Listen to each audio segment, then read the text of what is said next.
السلام علیکم ورحمۃ اللہ وبرکاتہ۔ بسم اللہ الرحمن الرحیم۔ اے علی رضی اللہ تعالیٰ عنہ، تم دنیا و آخرت میں میرے بھائی ہو۔ حضرت عبداللہ بن عمر رضی اللہ تعالیٰ عنہ سے مروی ہے کہ فرماتے ہیں کہ ہجرت مدینہ کے بعد حضور نبی کریم صلی اللہ علیہ وآلہ وسلم نے انصار و مہاجرین میں بھائی چارہ قائم فرمایا، تو حضرت سیدنا علی المرتضیٰ رضی اللہ تعالیٰ عنہ نے حضور نبی کریم صلی اللہ علیہ وآلہ وسلم کی خدمت میں حاضر ہو کر عرض کیا، یا رسول اللہ صلی اللہ علیہ وآلہ وسلم، آپ صلی اللہ علیہ وآلہ وسلم نے تمام صحابہ کرام رضی اللہ تعالیٰ عنہ کے درمیان مساوات کا رشتہ قائم کیا، لیکن میرے ساتھ ایسا کچھ معاملہ نہیں کیا۔ حضور نبی کریم صلی اللہ علیہ وآلہ وسلم نے فرمایا، اے علی المرتضیٰ رضی اللہ تعالیٰ عنہ، تم دنیا و آخرت میں میرے بھائی ہو۔ کبھی پیٹ بھر کر نہ کھایا۔ کھانا کھانے میں رسول اللہ صلی اللہ علیہ وآلہ وسلم کی سنتیں کتنی پیاری اور اچھی ہیں۔ پہلی بات یہ ہے کہ آپ جب بھی کھانا کھاتے تھے تو اپنے پیٹ کا کچھ حصہ خالی رکھتے تھے۔ مطلب یہ ہے کہ ایک تو کھانا اتنا کم کھایا کہ ڈکار نہ آئی، دوسری یہ کہ تھوڑی سی بھوک ابھی باقی ہے کہ کھانا چھوڑ دے۔ آج سائنس کی دنیا میں کہتی ہے کہ ایک میچور انسان کے جسم میں جا کر اتنی کیلوریز کر دیتی ہے کہ وہ آدمی بھوک کی وجہ سے 3 دن تک نہیں مر سکتا۔ سوچئے، ہم جو اتنی غذا کھاتے ہیں کہ اس کا 10% ہمارے جسم کا حصہ بنتا ہے اور 9% ایسا ہوتا ہے جو ہم کرش کر کے خارج کر دیتے ہیں۔ یعنی ہم عادت کے لحاظ سے پیٹ تو بھر رہے ہوتے ہیں مگر جسم اس کو کرش کر کے خارج کرتا ہے۔ پوری غذا کا 10واں حصہ ہمارے جسم کا حصہ بنتا ہے، تو ہم نے اپنے معدے کو خوب بھر لیا، جس کی وجہ سے کئی دفعہ بھاری فلاں بیماری، گیس کی تکلیف، پیٹ کا بڑھنا، یہ ساری بیماریاں پیدا ہوتی ہیں۔ نبی کریم صلی اللہ علیہ وآلہ وسلم جب کھاتے تو پہلا اصول کہ جتنی بھوک ہوتی تھی اس سے ذرا کم کھاتے تھے۔ دوسری بات، ایک وقت میں ایک کھانا کھاتے تھے، 2 کھانوں کو لا کر نہیں کھاتے تھے۔ ہم تو ایک استقام پر 4 5 کھانوں کو ملا کر کھاتے ہیں۔ میں کبھی بھی سوچتا ہوں کہ یقیناً مگن غذائیں ہم نے تیار کی ہوئی ہوتی ہیں، آپ ان میں سے تھوڑا تھوڑا لے کر ایک برتن میں ڈال دیں تو دیکھیں کیا بنتا ہے، اس کو دیکھنے کو بھی دل نہیں چاہے گا۔ قوت برداشت۔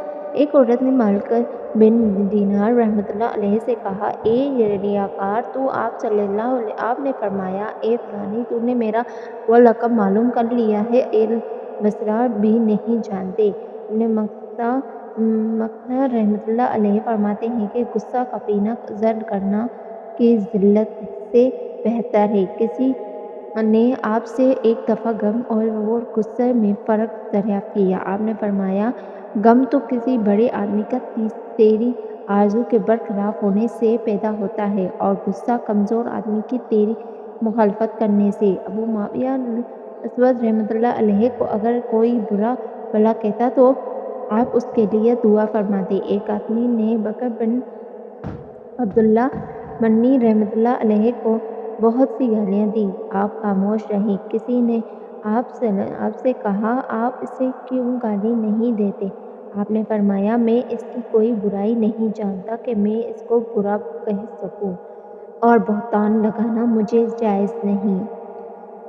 آنکھیں ایک نعمت ہے، انہیں بچائیے۔ ایک آدمی کا ایکسیڈنٹ ہوا، ان کی آنکھ کا پھوٹا کٹ گیا۔ اس کی ایک کم آنکھ پر پردہ تھا اور دوسری پر نہیں، جسے مچھلی کی آنکھ ہوتی ہے۔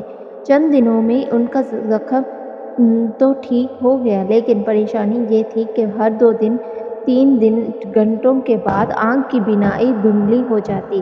ڈاکٹر نے کہا ہوا کہ ہوا میں مٹی کے چھوٹے چھوٹے ذرات ہوتے ہیں، وہ آنکھ پر جم جاتے ہیں، اس لیے آپ کو بار بار آنکھ دھونا پڑے گی، چنانچہ اسے ہر 2 گھنٹے بعد آنکھ دھونا پڑتی۔ آپ جانتے ہیں کہ جب آدمی پانی میں زیادہ دیر نہائے یا کپڑے یا برتن دھوئے تو ہاتھ کیسے ہو جاتے ہیں۔ اس طرح جب وہ بار بار آنکھ کو دھونے لگے تو ان کے رخسار کے اوپر زخم سا بن گیا۔ اس کے بعد پانی لگنے سے انہیں جلن محسوس ہونے لگی۔ وہ پریشان تھے۔ ڈاکٹروں کو بتایا کہ وہ کہنے لگے کہ ہم کچھ نہیں کر سکتے۔ مساجد کو آباد کرنے والے کے لیے انعام۔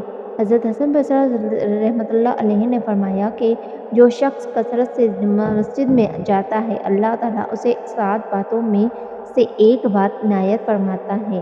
اللہ تعالیٰ کوئی ایسا شخص ملاتا ہے کہ جسے اللہ تعالیٰ کے بارے میں استفاضہ ہو، اللہ تعالیٰ کے اس پر رحمت ہوتی ہے، اللہ تعالیٰ اسے علم عجوبہ عطا فرماتا ہے، کوئی بات ایسی اس میں آ جاتی ہے کہ وہ جانبہ حق کی طرف گامزن ہو جاتا ہے، اللہ تعالیٰ اسے برائی سے محفوظ کر دیتا ہے، اللہ تعالیٰ اسے گناہوں سے محفوظ کر لیتا ہے، اللہ تعالیٰ اس میں اپنا خوف پیدا کر دیتا ہے۔ بس کثرت سے عنایت کرنے کا یہ طریقہ ہے کہ پر تمام اطاعت و مباحث کو قیاس کر لینا چاہیے، اس لیے کہ کوئی اطاعت ایسی نہیں جو بہت سی عنایت کے متحمل نہ ہو۔ مومن بندہ کے دل میں اسی قدر آتی ہے کہ جب قدر کہ وہ طلب خیر میں جدوجہد اور فکر کرتا